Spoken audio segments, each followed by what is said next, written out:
The ocean controls everything. It regulates the climate of our globe. It produces over 50% of the oxygen we need to survive.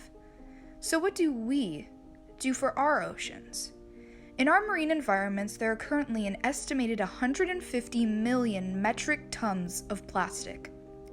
Sources like cars and farms are constantly pumping pollution into our oceans.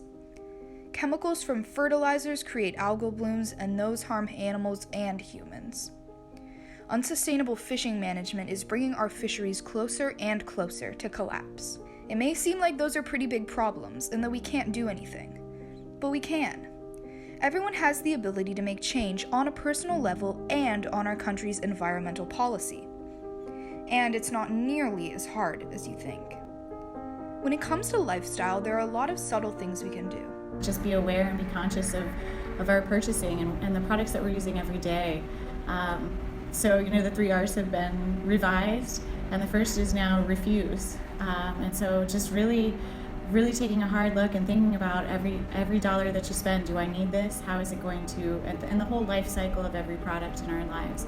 I think plastic is, insidious and necessary, but if we're super conscious about it, there's a lot of things we can do without and do smarter. For one thing, reduce consumption of plastic and single-use containers, or at the very least, dispose of properly. But one of the other things we might consider doing is to reduce the use of electricity and gasoline because it's putting more CO2 in the air. Perhaps one of the other things, or more concrete things we can do, is just plain reduce consumption of virtually everything.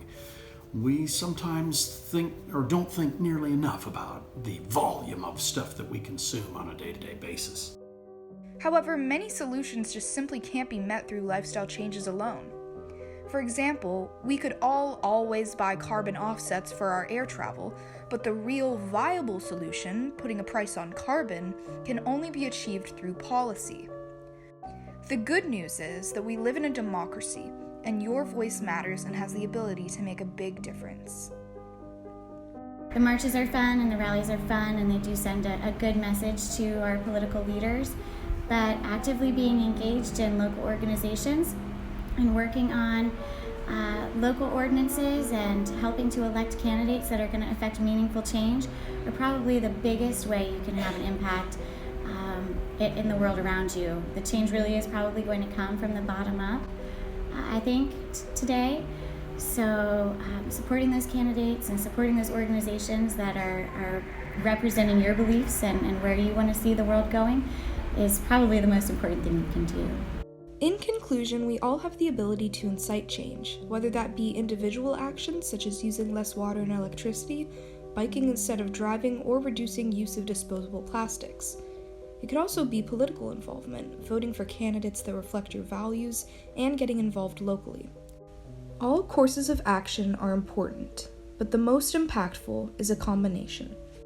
As Mann says, we need change not just at the breakfast table, but at the ballot box.